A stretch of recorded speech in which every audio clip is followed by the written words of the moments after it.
Dito tayo sa grocery store kasi namamalengke po tayo ng ating mga konting kailangan sa bahay dahil bukas dito pag Sunday wala tayong walang open na store.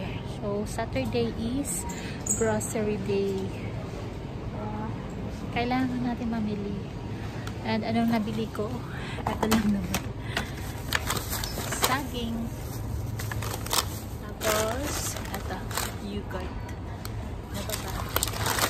Pang breakfast na food. Tapos kailangan din natin ng ganito para sa paglaba.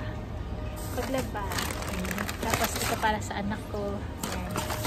So mga simple grocery items. Madali lang mag-grocery dito kasi hindi ganun karami ang tao sa grocery store. So madali rin makita ang mga gusto mong bibilhin dahil mayroong area kung saan mo makikita ang gusto mong bibilhin. So ayan. O diba wala masyadong tao. Kahit na weekend, wala masyadong tao.